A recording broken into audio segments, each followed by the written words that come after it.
Hello, everyone, and welcome back to the second podcast episode. In today's episode, we will be talking to IASGATG. How do you say that? IASGATG. Sure, why not?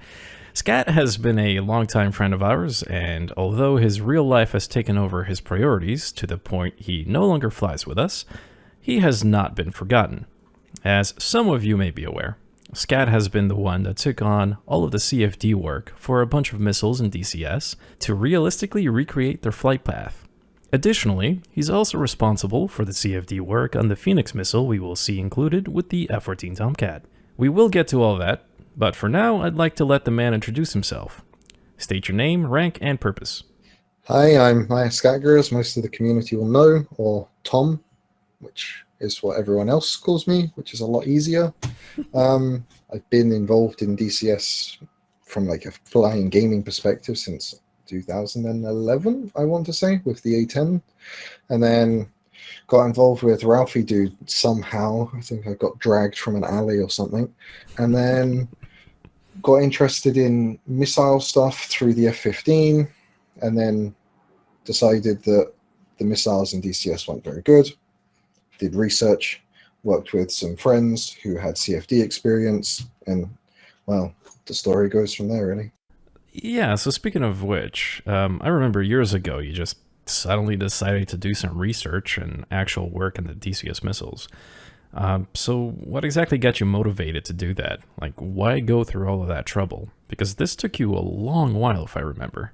Yeah, well, it mostly starts with just flaming cliffs. It just starts with shooting bandits at 7 miles with a missile that's listed at having potentially a 100-mile range and it missing, and feeling like there has to be something wrong here. And this all began in a very naive position where understanding actual expectations and all of the rest of it didn't exist. I'd, like most people, have Wikipedia and a couple of, Jane's books and stuff like that to base stuff off of. And so just decided that something has to be done. And when speaking on the forums and trying to gauge on the forums what's the rub, what's actually going on, everyone on the forum seemed to have massively contradicting and conflicting ideas as to what's happening. So that told me that no one really knows what's going on. So I did a ton of like literature research as I could, and I spoke to some people in the community who turned out to be like more trustworthy, like Ghost comes to mind and stuff like that. And it started to be pieced together that there's obviously never going to be enough public information on the AIM-120 specifically for its flight characteristics. So CFD or something similar had to be done, because 100-mile range is meaningless without knowing what any of those range criteria are. CFD lets you just find the CD values and then you chuck it in a flight model and it tells you how it will be flying depending on the altitude and stuff. Now, what missiles did you work on? Because it wasn't just the AIM-120, right? Yeah, so it initially started, funnily enough, with the hardest to find data on, which was the AIM-120, because we flew F-15s. That's all we really cared about. So we started on the 120, and that's where a large portion of the research went. That's where like a lot of research into propulsion technology went in. We started off looking at the thrust of the missile. We were looking at different fuels, different rocket fuels, their expected ISPs, so their expected thrusts. We were looking at, from live fire demonstrations, what altitudes these rocket motors were designed to be operated at based off of the different throating that you see from the exhaust plume. So we could quite easily get an understanding of how much thrust the missile would be putting out. You then looked at the drag side of things, and that's where then you're going to need CFD, because you can't reasonably do it, at least at any accuracy, without a wind tunnel or without CFD, because your drag curves are changing all of the time depending on your Mach number and depending on your angle of attack, stuff like that. So it could only be done through CFD. Beyond the 120, there was a lot more information that was available on the AIM-9. There was some papers out there from the 70s and the 80s, like listing everything, listing the entire drag curve through a range of altitudes at a range of Mach numbers, and even I think for a range of angle of attacks, they listed the structural limits, the G loading at different Mach numbers, so you could work out how hard the missile could pull, the thrust curves and everything. So we could quite easily find out what the AIM-9 should be performing, and that information passed on to ED did actually result in some changes, and that's why I feel confident that the AIM-9M in the game is as accurately modeled as you're probably ever going to see it, because we have straight wind tunnel data from, I think it came from the US Navy, fed into the AIAA, who then did the research. We then looked at the AIM-7. I think we started with the Sparrow 3, just because, again, research and accessibility on it is a lot easier. And then we progressively built up to the AIM-7M. And again, using what we'd learned from the AIM-120 in terms of like rocket motor performance, that's where I've always started, is rocket motor, because it's the easiest piece of information to find out accurately, apart from like, its weight and its length and stuff like that. But the thrust, which is one of those things that's potentially classified, is one of the easiest to at least get a very close ballpark, because they have to list what the fuel type is for safety reasons. And you can generally find out even how much mass, or a rough idea of how much mass, is inside the rocket motor. So if you know what the fuel is and you know how much fuel there is, you can work out how much thrust. So if once you've got the thrust, you've then got like a starting cornerstone to then build the rest of the flight model from. So we did that with the AIM-7. The Russian missiles we looked at were harder to find, and there was a period of my life where I learned some very, very specific Russian characters just so I could read what was on these documents. Like, nothing that was useful at all. Just, those completely worthless technical words that I went, oh, okay, that's a word that I'm interested in, and stuff like that. So I could find out information to do with the R-27. It was mostly the R-27 family, because the 73 was quite hard to find out stuff about, and the R-77 is, in my opinion, mostly just a paper missile. If I recall, I think you had to, because you found some of the information online for free, but were there certain areas you had to pay for some things? Yes.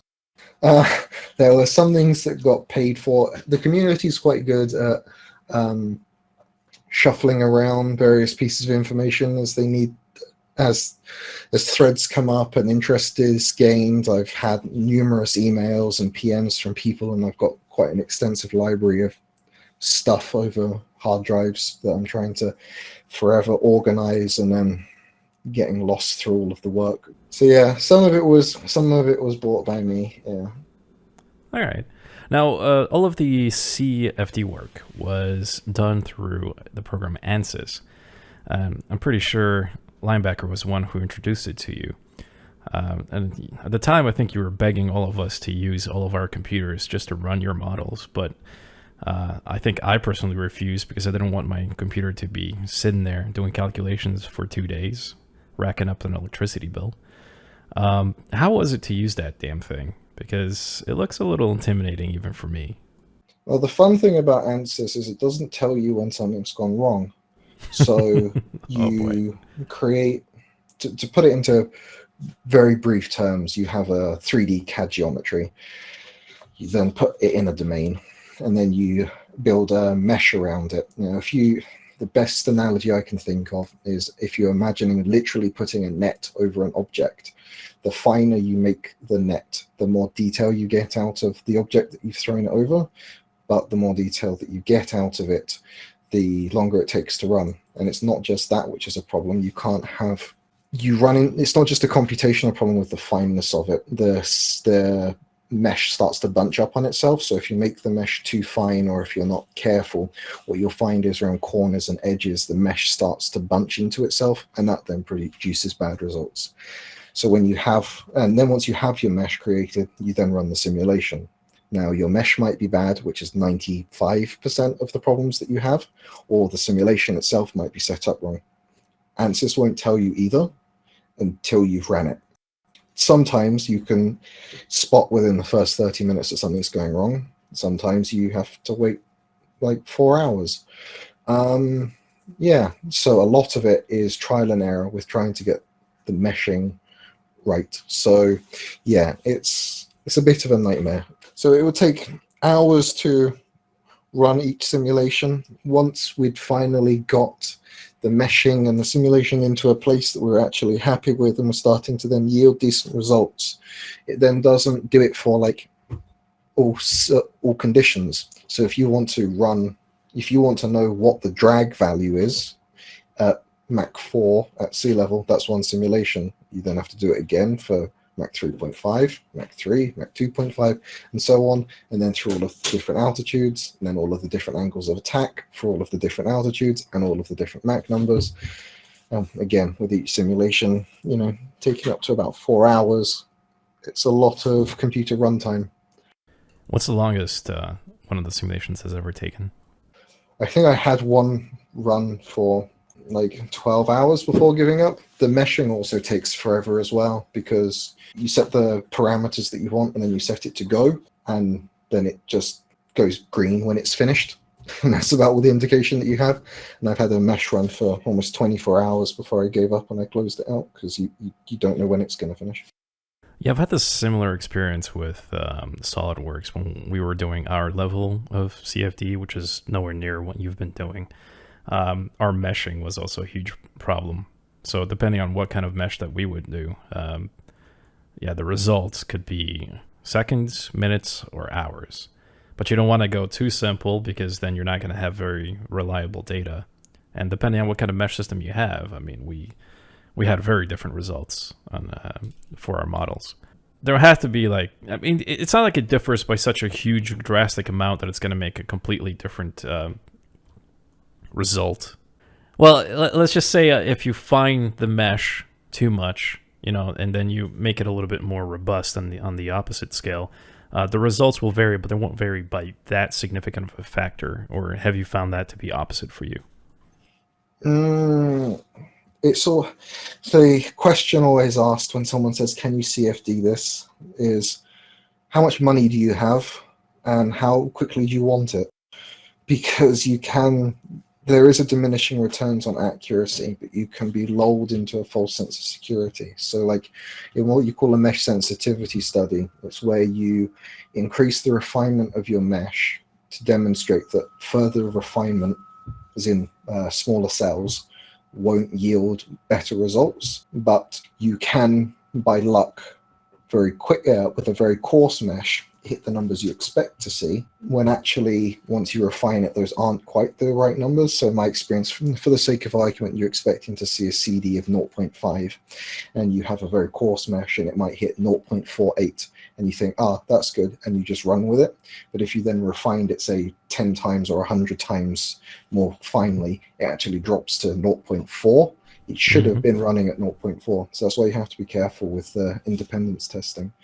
But like DLR in Germany, who do supersonic, well, they do all kinds of flow, but they specialize in supersonic and hypersonic flow studies. I mean, their node counts for their meshing is like 50 plus million. And I think we tapped out at 7, I think, was the most that we could get out of 32 gigs of RAM. So, yeah.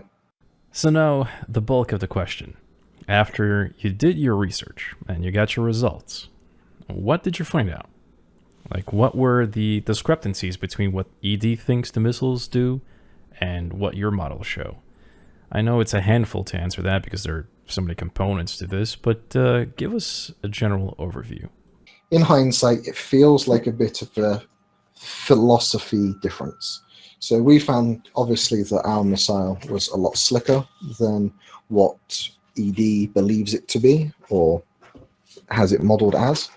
And this is backed up by not just the CFD, but by work that NASA has done on similar sized missiles, yielding basically the same CD values. The reason why I think it's a philosophy difference is because ultimately of DLZ curves, of what Rmax means, of what Rmin means, of what the higher PK values mean. So in discussions that I've had with people at ED, it feels like they are more of the opinion that an R max shot means that the missile is stalling when it hits the target. This is okay. They can believe that. That can be perhaps what someone in, I don't know, a Russian Air Force or something like that has said what their definition of RMAX is. I don't know where this definition comes from. I know from what I've read from the US Navy and the US Air Force and the US Marine Corps and the RAF and the French Air Force, none of them use this definition for RMAX. They don't even use that definition for what pops up sometimes as R aero. So what R aero means, or intuitively means, is the range in which the missile stalls. It's the maximum aerodynamic range of the missile. And that's still technically not what R aero means according to different manuals that you read. Some it will be the aerodynamic limit of the missile, but is still able to turn up to a certain number of Gs for a certain number of seconds, which you'd almost think is Rmax, but it adds the extra buffer. It's called LARS. It's like a layering system. I can't remember what LARS stands for off the top of my head. So what you would get with Rmax is it would be an aerodynamic limit, but there would also be other limits on the missile as well. So those could be seeker limits. So a popular example and confusion came around was the Rmax of the AIM-7. So there was talk before about how the AIM-7 should have an Rmax. I think it was 20 nautical miles, and that's what it was coded at, was having effectively an Rmax of about 20 nautical miles. This was at, sorry, I think it was 22 nautical miles, but this was at 40,000 feet or 30,000 feet, some high altitude shot. The same document also said that the Rmax for the AIM-7 at sea level was 20 nautical miles. There was like 2, or maybe it was 24, 20. It was like 2 or 4 nautical miles difference with like a 30,000 foot altitude difference. How can you have a very similar Rmax with very similar shoot parameters with massively difference in altitude? The difference comes down to seeker limit. It was because the documentation for the AIM-7 was for the Phantom, and the Phantom's radar could only produce enough energy that the seeker for the AIM-7F could pick up a target at a maximum of 24 miles for that specific size cross-sectional area. So the reason we hit an Rmax of 22 or 24, whatever it was because we had a seeker head limit. It had nothing to do with the aerodynamic range. It could not necessarily just be because of the seeker, but perhaps a battery life issue. If the missile only has a 60-second battery life, the Rmax might be limited to that. So you might have, say, a 60 or 70 nautical mile range, but that's because at 60 nautical miles, 60 seconds has passed, the batteries are dead, the missile's dead. So there's no point having an Rmax beyond that because the missile won't be live when it gets there. Another one could be a hydraulic limiting like the AIM-7 has, or a self-destruct limiting like the Super 530D has. So there are a lot of things that come into the Rmax value that aren't just aerodynamic limits. And this also has on top of that then the fact that you want a relative PK at your Rmax. You don't want to tell the pilot that this max range shot has effectively 0, because if the missile's stalling when it impacts, anything a sudden 10 meter a second nose wind is going to stop the missile from hitting. So you don't want to have such a tight restriction. This is where the conflict backwards and forwards came, was them asking for what they considered to be reliable hard evidence, and me doing my best to provide that reliable hard evidence, and them not being convinced. Well, there's quite a bit of information in there. Just so people know, just briefly explain what PK means. PK is means probability of kill. It's basically an arbitrary-ish definition, and it, at least in real-world terms, factors in everything. So an absolute perfect shot has a PK of 0.9 because the missile might die when it comes off the rail, like with the AIM-9X engaging over, was it Syria? The SU-22, 23, whatever it was that they tried to shoot down and it missed? Yeah, so they even factor in it, the seeker dying or the engine dying or whatever it is, breaking off the rail. So there is no perfect PK shot. So that's what PK means. So you could have an Rmax where your PK is, say, 0.25. So you still have, in theory, a 25% chance of killing the target at a max range shot.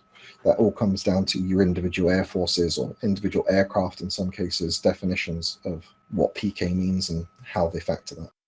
For those of you who would like to read one of Scat's documents on the AIM-120, I will have a link in the description below, and I think it's a great read.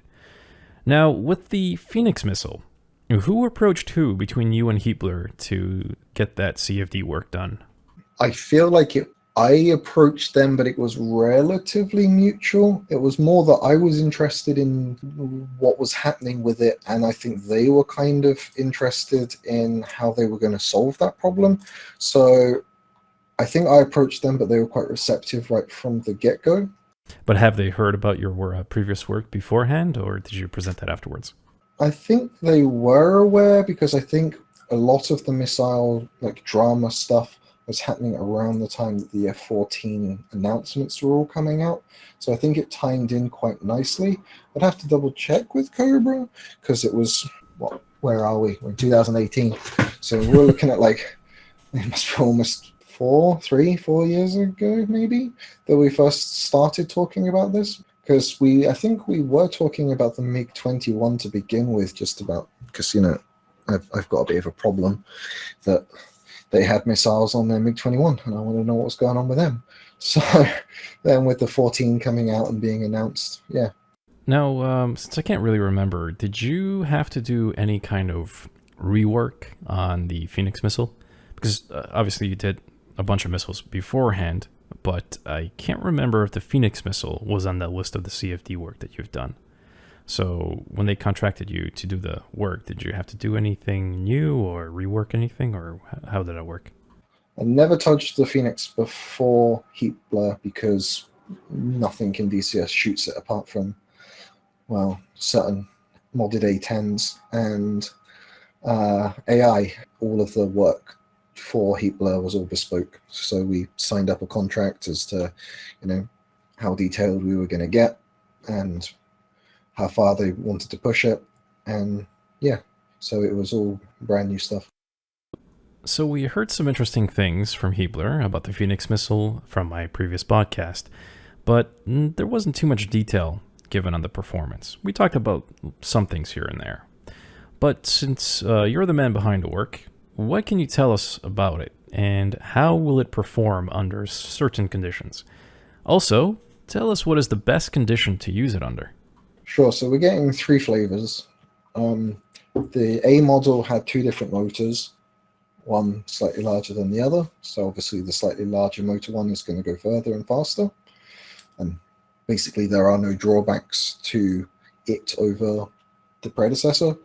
The reason we're getting both is because it doesn't take much to code, and for fidelity's sake, it's 4 more lines of code to have 2 missiles, so why not?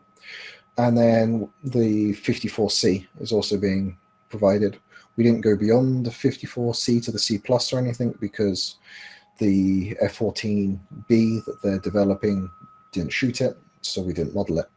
The 54C is similar to the other 2 in terms of aerodynamic performance, but the big game changer is it uses a smokeless motor. So whereas the 54A, you can see it from a million miles away like a 777 flying a huge contrail, you can't see the 54C coming. So even though it has a 60-second motor, it's 60 seconds of invisibleness coming at you, which, especially for closer in engagements, is quite devastating. As for what we'd expect to see the performance at low altitudes, like even at sea levels, it's been a little while since I've played with it, but I think 15 nautical miles, you're still dead at sea level. Mm-hmm. Like there's nothing you can do. But this is head on or tail on? No, I think even tail on. Ooh. Oh, that is interesting. Yeah. Or maybe it's 15 nautical miles, but you immediately begin a split S and start turning away. And I'm sure it's in that ballpark of about 15 nautical miles. You can't evade it. And in BFM testing, I've done like Mach 1.5 at 2 miles beam across the nose to try and like make the missile pull as hard as it can, and you still just die, because normally what happens in DCS when you're like close in defending missiles is you tend to out energy them. You do a really high energy jink, and because you can't really, like, it's not like BMS so much where you can force these jinks and make these missiles miss. You still got up to like 21G, I think, on the 54C. So even if you're pulling 10, there's still a decent chunk that it has to be able to keep the lead. And because it has 30 seconds of motor, even if you do manage to get the missile into a bad position where it's now on your tail, where previously, like with an aimed 9 or even an aimed 120, because they only have like 5 to 8 seconds of motor, by the time it's on your tail, the motor's gone, it's losing energy very quickly, and you're perhaps not accelerating away from it, but you are accelerating yourself, so you're reducing that closure. Game 54 just keeps powering on through. Like it will stay supersonic for at least 30 seconds and will accelerate, especially if it's not pulling 20G. It will happily keep chugging all the way up to Mach 2 regardless of what's going on. So at close in, it still hurts. Obviously, the best way to shoot it is where it's designed, at very high altitudes, because it is coded to loft. The loft code isn't the best, but it definitely does help, because we've tried it with and without lofting. So with like 40,000 feet shots, the missile will climb to, I think it was about 75,000 feet in the loft, and then we'll coast down onto the target at about Mach 2. And I've done all of the really long range shots. I think the longest I've done is about 140, because there was rumors of that shot, and I managed to do that, but I had to tweak the F-15's radar, not the F-15's radar, I had to tweak the target's RCS so it would show up on the F-15's radar at 140 miles. Right. That was quite fun. What target did you shoot? Obviously, it wasn't maneuvering. Yeah, it was a MiG-21. A MiG-31 that I had its RCS increased like 10,000. Now, I know in real life, if a missile's being shot from a high altitude and it's trying to intercept at a low altitude, you have that issue of going from lesser dense air down to denser air, which decreases the missile's range once you start getting down there. It's almost like hitting a wall. Is any of that replicated in DCS? Yeah, sure. DCS has a fully modeled atmosphere in terms of density, because all it is the density temperature change, and that is modeled. It looks from my testing to be relatively close to just standard ISA atmosphere, which is good. I don't know specifically because I don't have access to any of their code, but their atmosphere model does change with not just drag, but also with thrust. So as the missile increases in altitude, it increases in thrust, which it should. I'd imagine the same is true with the jets in the game. I haven't ever coded one, so I can't confirm, but I'd imagine that's all true. So yeah, the only problem is when you get to very high altitude, the density seems to fall off a lot more than it should. From what I've seen, there's typically been a very large jump in range once you get above 50,000 feet, which I wouldn't expect. The jump from 40 to 50 should be there, but it shouldn't be as significant. So if I've like accurately or relatively closely matched numbers that I've seen from sea level up to 35, 40,000 feet, and I then shoot it at 50 and compare it to what I should see at 50, I'm suddenly getting like 20 or 30% more range than I should, which at these really long range shots is quite significant. Like a 30% increase range at sea level might be 1 mile, whereas at 50,000 feet is like 40 miles. Uh-oh. Yeah, but you do the best with what's available, you know? Right. I mean, I'm still happy that that's even there, but okay, that's good to know, I guess. After the initial release of the F-18 Hornet, there was a lot of salt with the performance of the AIM-7. Although a lot of improvements were made to the 18's radar up to this point, the radar was at fault for a lot of the salt given, and the performance of the missile itself was still under question. So you introduced me to a forum post on the subject on ED's website, the link is in the description, where you stuck your nose in there and gave your 2 cents on a subject. So tell us all what the thread was about and what you said in there, because I think the end result was very interesting. Sure. I can't remember how many pages into the thread it was that I decided like to 15, something like that. No, I feel like, maybe like 6 or 7 maybe, but that's when I decided to turn up, I think was about 7 pages in. And these threads pop up every now and again, and I do my best to just ignore them, because every 3 to 6 months, one of the threads of the missiles are broken always pops up, and then people argue about irrelevant stuff for a while, and then it dies. And then this time, I noticed that there was some people from the ED test team who were talking in there, and I decided that this time, if ED, or at least a subsect of ED, is showing interest, I will throw my 2 cents in. So where a lot of people were talking in very vague and woolly examples of, oh, I shot a missile and it missed, I don't understand what's going on, I thought it would be a good shot, with no clarity, a scientific approach was needed to say, this is the shoot conditions, this is what we should see, this is what we're actually seeing, can you please explain the discrepancy? Mm-hmm. So this at some point, it caught the attention of ED's Chiz number 2. I think him and Wags are on the same post, different branches of the company. But Chiz, who I've spoken to quite a few times in the past, he perked up and he basically asked for proof that I have for what the aerodynamic range was. So this was, again, going back to what I said previously about what are the conditions for these aerodynamic ranges, because there was a document that I posted from, I'm sure it was the F4's SMC missile characteristic sheet on the Sparrow, which included up to the 7F, and the 7F and the 7M aerodynamically are the same. They're the same shape and have the same motor, so they should fly the same. Just wanted to basically know what the conditions were for the aerodynamic maximum range. I had been given permission to show some excerpts of a document that I had seen, which specifically said what those were. And after giving that, it demonstrated that what I had been saying was true. So once that was published, just was happy to see it. And I told him that I had a flight model that basically matched this, and we corresponded in emails, and I've sent that to him, and he's now reviewing that internally.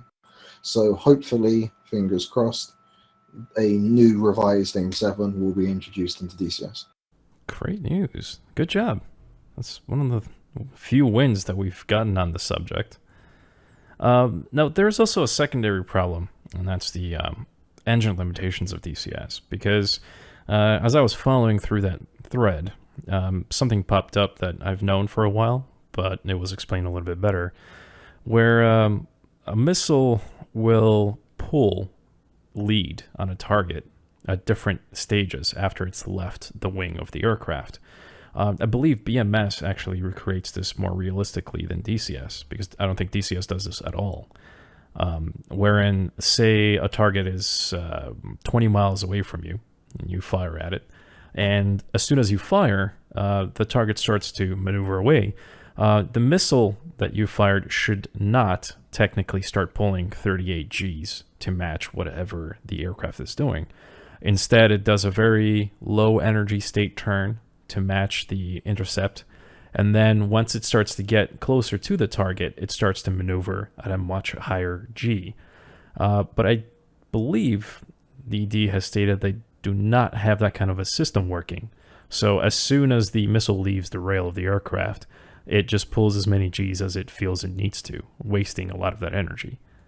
Is that the ballpark of my understanding? Yeah, more or less. The missile effectively tries to keep constantly pursuit using PN, where missiles, more or less since inception, especially since Vietnam even, have had like biasing and gating to stop that from happening. So they will know that at a certain, it might either be a certain range or set at a certain time of flight. Typically it's time of flight or time of intercept. As they've got more advanced, they've The missiles know more. They reduce that biasing, so the missile is able to pull more Gs to make the intercept onto the target. So if the target, as you say, is 20 miles away, the missile might even just continue to fly straight. It might not even maneuver at all, because the amount that a target can move at 20 or 30 miles relative to its intercept circle that it has in front of it is almost zero. So it's almost like expanding concentric circles, and depending on how much that target is moving through those concentric circles means how much the missile is allowed to pull. So yeah, that's the problem that we have a lot in DCS, is you have missiles that are pulling maximum rate straight off the rail, which is why you can quite easily game the missiles. You can do, or it was quite common in multiplayer, is you'll just do like an 11G barrel roll, and in doing so the missile can't keep track of that constantly turning nose, so it's constantly rating against itself and it kills all of its energy. Whereas the missile will know that the target itself, whilst the nose is moving, the target itself isn't really moving too much in space through just, you know, a barrel roll, so it will just continue to fly straight. It's these differences in how missiles actually guide to what's modeled in the game that causes a lot of headaches for players. And it's not just like a small problem. I mean, this is pretty detrimental to energy loss for the missiles, right? Yeah, sure. I mean, like, from my experience, I don't shoot any missile longer range than 6 miles. There's no point. A good player will defeat any missile shot longer than 6 miles. Right. I remember you telling us at the time back then it was like 10 miles. Just like, don't even bother with the AIM-120. Just shoot under 10. And even then, it's like, we'll see. Yeah, the 10 mile is maybe to scare it. Like back in the day, it was, oh, I'll shoot one missile at 30 miles to get him to start maneuvering. If someone shoots me at 30 miles, I don't maneuver, and I know it's going to be an easy kill because the person I'm fighting doesn't know what they're doing. At higher altitudes, obviously, that range increases a little bit, but no, like 6 miles is where I start to pay attention to missiles. Mm-hmm. All right. I think we've learned a little bit about that. Now, aside from maneuvering, the other problem we have is fusing.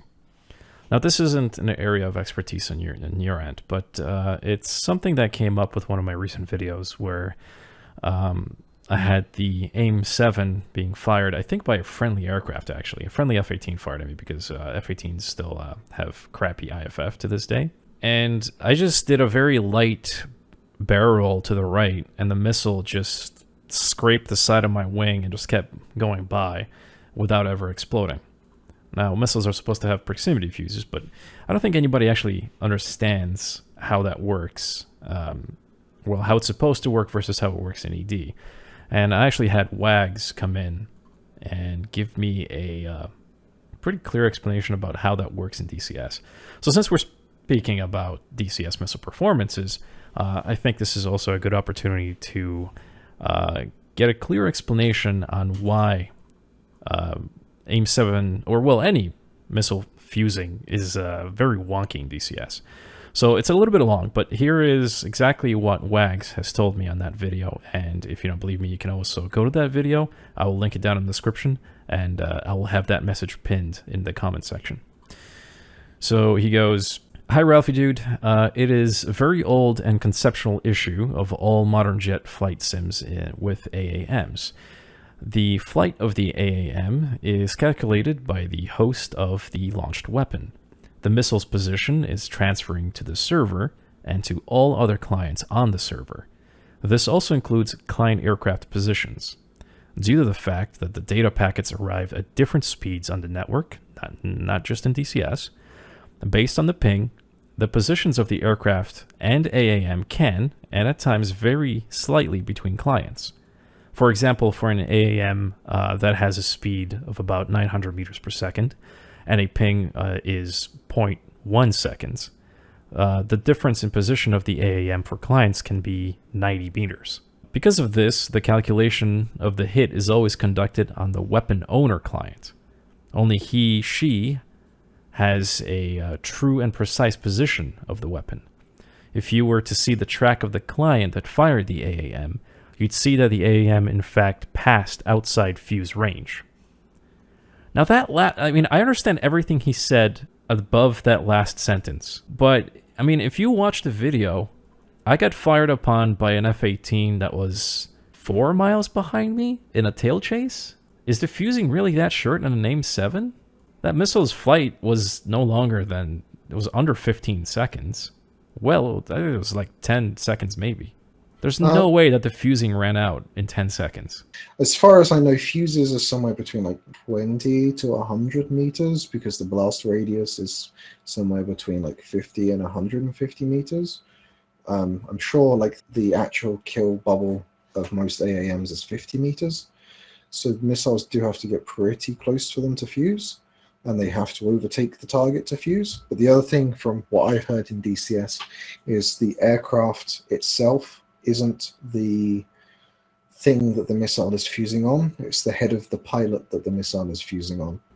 So if the missile has a fuse bubble of 100 meters, say, or 50 meters, say, and your nose high and it flies past your tail, your pilot's going to be quite far away from the missile. So it's more likely to miss. I don't know whether that is 100% true and how that is exactly how it's modeled in DCS, but it's a recurring rumor that I've heard from trusted people that the head of the pilot is what counts as the fuse or fuse point or center of aircraft, however you want to look at it. So, I mean, I understand what Wags is saying, and that if it's all client side, and maybe your position was slightly off in the lag for where your aircraft was to where his missile was. It'll be interesting to see his track to see where it's actually confirmed. I don't know off the top of my head what the actual fuse value is for the AIM-7. I could probably look it up. Yeah, I mean, I don't recall ever hearing about it. But wouldn't one way of helping mitigate this is to increase the size of the fusing? So instead of making it small, make it a lot bigger than that to account for some of the lag? It's a balance question on ED's part, isn't it? It's kind of ironic with other things, shortcuts that are taken for simulation's sake to make it feel more real. Right. I mean, they could always experiment with it and increase it by 50 meters and see what happens. I mean, it's very rare for, you probably get a lot less of those Hoggit videos of missiles flying over wings. You probably see a lot more dead pilots. Right. And I don't think you would see too much complaining the other way. I don't imagine you'd see many people complaining, that missile was 60 feet behind me or something, and I survived. I died. This is, bullcrap. Yeah. I don't know. It would be something interesting. But, I mean, they are aware of it. And if they're not doing something about it, then I doubt they will. But then again, we never know what's really going on behind the scenes. So I guess we just have to wait and see. I'm a lot more interested in seeing what your research with Chisit has done and will do in the future for the AIM-7s and whatnot. Well, yeah, it basically doubled the range of the AIM-7 at low altitude. That would be amazing. So on a more personal level, did any of this CFD work that you did years ago have anything to do with why you chose to pursue your current field in school? I would assume it did. Yeah, they basically went straight hand in hand. I realized that this is what I want. It's something that I really enjoyed. It's something that I was very interested in. I'm really fascinated by how high-speed flows work and how they interact with each other and solid bodies and stuff like that. And yeah, that's why this is effectively now what I'm doing as a day job. That's really cool. It's one of those rare moments where DCS has actually shaped your future. Changing lives. I know. Oh, what a selling point for ED, huh? Well, I think that about wraps things up for this interview. I think we all learned quite a bit about how the missiles work in DCS and how they should work. I want to thank Scat for taking the time to chat with me, and I do hope that you'll be around to fly around with me when the Tomcat drops sometime soon. And on that note, good evening and good night. Say bye. Ciao. No, I don't like that. Keep recording. I want to say a different goodbye. Go. Now I'm feeling the pressure. I don't know what I want to say. Oh my fuck! It better be I'm good. still thinking. Oh, It's being hyped up now. It's being hyped up. Bye, everybody. really? That's what you're gonna go with? Now you should just leave all of this bit. I in. will. I actually am. I will leave that.